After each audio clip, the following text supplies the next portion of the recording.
Сәлем достар, мен қазір сіздерге шалбардың негізгі сызбасын сызудың оңай жолын көрсететін боламын. Бізге керекті өлшемдер охват бюджет, длина колена, длина брюк өлшемдері және норма таблицасы.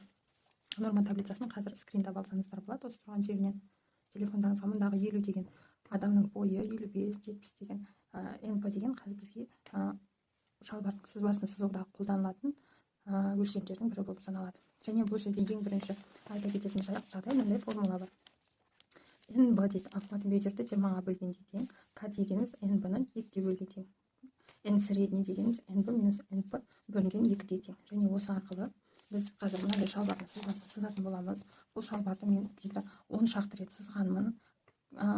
Шалбар бөксеге идеальный отырады. Мына аяқ жақтарын өздеріңіз тізенің айналымына байланысты, менің шалбардың моделіне байланысты өздеріңіз сызып алсаңыздар болады. Ал олай болса кеттік.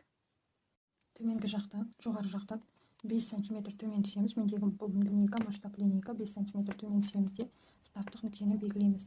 Одан сол нүктеден оңға қарай, яғни оң қол сызығына қарай, былай қарай, менің оң қолым мынау 5 НБ-ға жүреміз.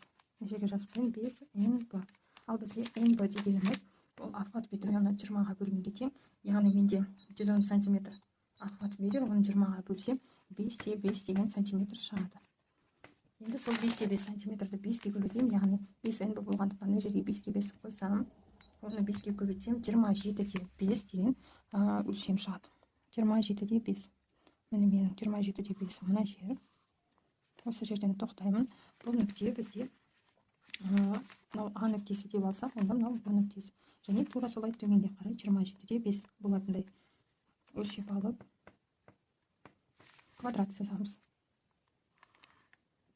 Міне біздің квадратымыз дайын болды. Мына жақтан біз сызамыз.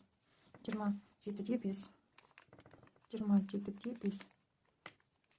Енді осы тіктөртбұрыштың астыңғы бір жағын бөксенің оң жағынан, яғни мынау бел сызығы болса, мынау бөксе сызығы.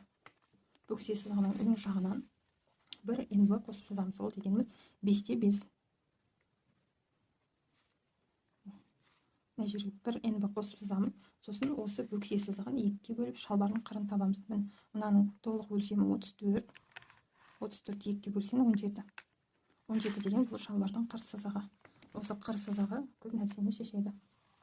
Яғни шалбардың моделін өзгерткен кезде осы қыр сызығынан қарап, және шалбардың сызбасын сызған кезде осы основной сызық болып есептелінеді. Осы бойынша долевой нить, основная нить осы неден өтеді. Осы сызық бойынша өтеді. Енді осы сызған сызық бойынша длина колена дейді, яғни белден неге дейін, тізеге дейінгі арақашықтық менде длина колена дейді. Оның ұзындығы менде 61-ге тең. Яғни мына жерден алып 61 сантиметр төмен түсемін. Міне ол мынау тізе сызығы болып есептелінеді. Одан кейін барып белден бастап балаққа дейінгі ұзындық менде длина брюк. Ол менде 100 сантиметр деп алатын болсам, яғни осы жерден бастап төменге қарай менде қағаз кішкене жетпей тұр, 100 сантиметр. Мына жерді именно балақ сызығы деп алайық. Оны балақ сызығын деп алайық, осылай қалсын.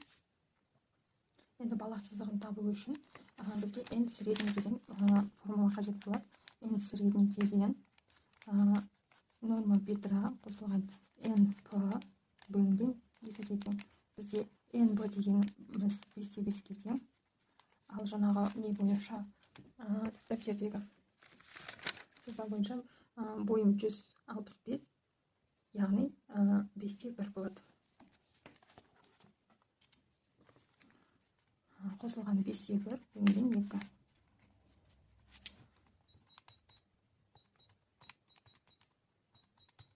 Яғни 5-те 3 болады екен. Бұл N средний шалбардың балағын және тізесіне қажет болады. Балағына 2 N средний, яғни 5-те 3-ті 2-ге көбейтіп, онда 6 бұлай, және онда 6 бұлай. Онда 6 бұлай. Ал мына жерге 2 N средний деп жазып қойын. Ал мына жерге 2,5 N средний қажет болады. Яғни 5-те 3-ті 2,5-ға көбейтеміз. Сонда 13-те 25. 13-те 25. Ол былай болады. 13-те 25 өлшемі. Шығарып алдық. Барлық нүктелерді енді қосып шығамыз. Мынау нүкте былай қосылады. және мынау қағаз кішкене жетпей тұрғандықтан менде қалай сразу не болып кетеді, рулон болып кетеді, ал негізі ол ұзындау болып шығу керек. Енді осы тіктөртбұрыштан бөксенің оң жақ нүктесінен, тіктөртбұрыштың емені мынау емес, оң жақ нүктесінен жоғары қарай 1,5 НБ-ға көтерілеміз. Ол деген сөз 5-5 көбейтілген 1,5. НБ-міз 5-5 қой. 8-25 сантиметрге көтерілеміз. 8-25 ол мына жер. Содан оңға қарай 1 НБ жүреміз. Ол 5-5 сантиметр бізде. Сөйтеміз де жоғары жақпен қосамыз. Жоғары жақпен қосамыз. Бұл анау шалбардың самогы тұратын гульфик деп аталады. Сол жері. Енді мына жерін К деген өлшем, ол бағана ең басындағы айтып өткен формуладағыдай НБ бөлінген 2. Яғни 5-5-ті 2-ге бөлсек 2,75. 2,75. Яғни мына жердегі шалбардың ауынан 5 ектіресе 2,75 сантиметр жүреміз де сол жерден нүкте қоямыз.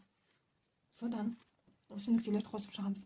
Мына нүкте, яғни 1,5 НБ-ға көтерілген нүкте, 1,5 НБ-ға көтерілген нүкте, 1,5 НБ-ға көтерілген нүкте, және мынау К-ға көтерілген нүкте, және мына жердегі ең бастапқы НБ-ға 1 НБ-ға тіктөртбұрыштың оң жағынан жүрген нүктелерді қосамыз осылай. Міне шалбардың ауы шықты. Шалбардың алдыңғы схемасында выточка болмайды. Бөксе сызығындағы, бел сызығындағына А нүктесінен ішке қарай К-ға жылжимыз, яғни ол бізде 2,75. Сөйтеміз де жоғары қарай К бөлінген 2-ге көтерілеміз, яғни ол 1,38. 1,38 сантиметрге көтерілеміз де осы нүктемен мына Б нүктесін қосамыз. Қосқанда мына жерлер үшбұрыш болып қосылмайды. Өзі специальный лекала бойынша мынаны кішкене дөңгелектеу етіп, немесе қолдан дөңгелектеу етіп сызамыз. Колено да солай, ауы да солай қосылады. Сөйтеміз де мынау бастапқы нүктемен мынау белдің қыр сызығын плавно дейді ғой. Осылай сызып шығамыз. Міне осылайша шалбардың сызбасы дайын болды. Мынау шалбардың сызбасы.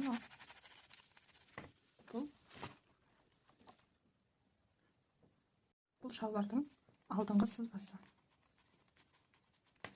Ал артқы сызбасын сызу үшін, мен ондай көп карандаш алайын. Ал сіздер келесі қағазға немесе матаға сызатын болсаңыздар, мынаны қиып алып, сөйтесіздер тура осы сызықтардан К-ға қосып шығасыздар. К-мыз 2,75 бізде, 2,75 сантиметр. Мына жерге 2,75 сантиметр. Мына жерге балаққа да солай қосамыз, 2,75 сантиметр. Балақтың екі жанына да 2,75 қосамыз. Тізеге де 2,75. Бірақ мына шалбардың ауына 1 НБ тағы қосып шығамыз, ол 5,5. Сөйтеміз де осы нүктелерді қосып шығамыз.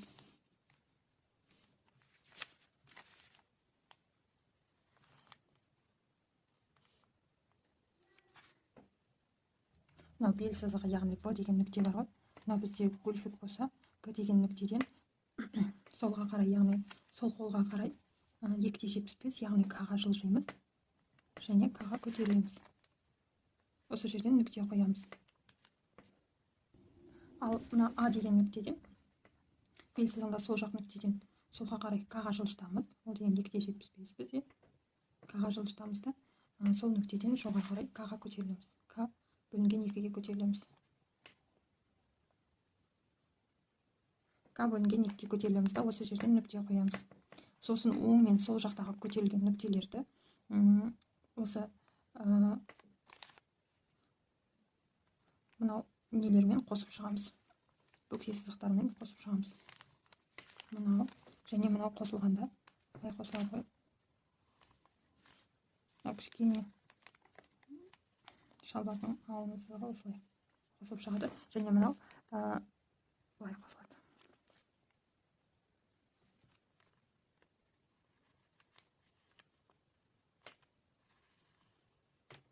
Міне мұндағы көп карандашпен сызылған ол шалбардың артқы бөлігі, жазып қойын, артқы бөлігі. Мынау қызыл карандашпен сызылған шалбардың артқы бөлігі. Осыны қиып алып, сонымен менде шалбарды тігудің сызбасы несі бар, қалай айтсам болады, видеосы бар. Ол кішкентай балаларға арнап түсірілген, сол бойынша тігуге болады. Каналға жазылып, лайк басып, комментарий жазып, комментарийда сұрақтарыңызды қойсаңыздар болады. Көбісі менен килоты шалбардың сызбасын сұрапты. Килоты шалбары дегеніміз бізде мысалы мынау қызылмен белгіленген шалбардың алдыңғы сызбасы болса, көкпен белгіленген шалбардың артқы сызбасы болса, онда бұл тура осы ау сызығынан, мына жерден қандай, мысалы мынау тік төртбұрыш алатын болсақ, ау сызығы қай жерде тұрса, мына жерде шалбардың балағы да сол неде тұрады. Сол расстояние дейді ғой, ара қашықтықта тұрады. Яғни шалбарды былайша кеңітетін боламыз. Сіздерге көрініп тұрса, міне осылай, екінші жағында тура солай тік сызықпен түсіретін боламыз. Мына нүкте, яғни ол мына жерге түседі. Жетеді, біздің кеңейген бөлік біздің килоты шалбарымыз шығады. Ал шалбардың артқы бөлігіне де тура солай. Мысалы, мынау бізде шалбардың арты болса, мынау балағы былай болады. Бөксемен ары қарай жалғасып кететін ұзындық. Килоты шалбарының ұзындығы тізеден кішкене ғана түсіп тұратын болады. Міне, мендегі карандаштардың айырмашылығы көрінбей қалған шығар кішкене. Енді басқа карандаш жоқ. Яғни бөксе сызығынан тура түсіреміз. Артқы жағын, алдыңғы жағында бөксе сызығынан тура түсіреміз. Шалбар ешқандай зауженный болып кетпейді.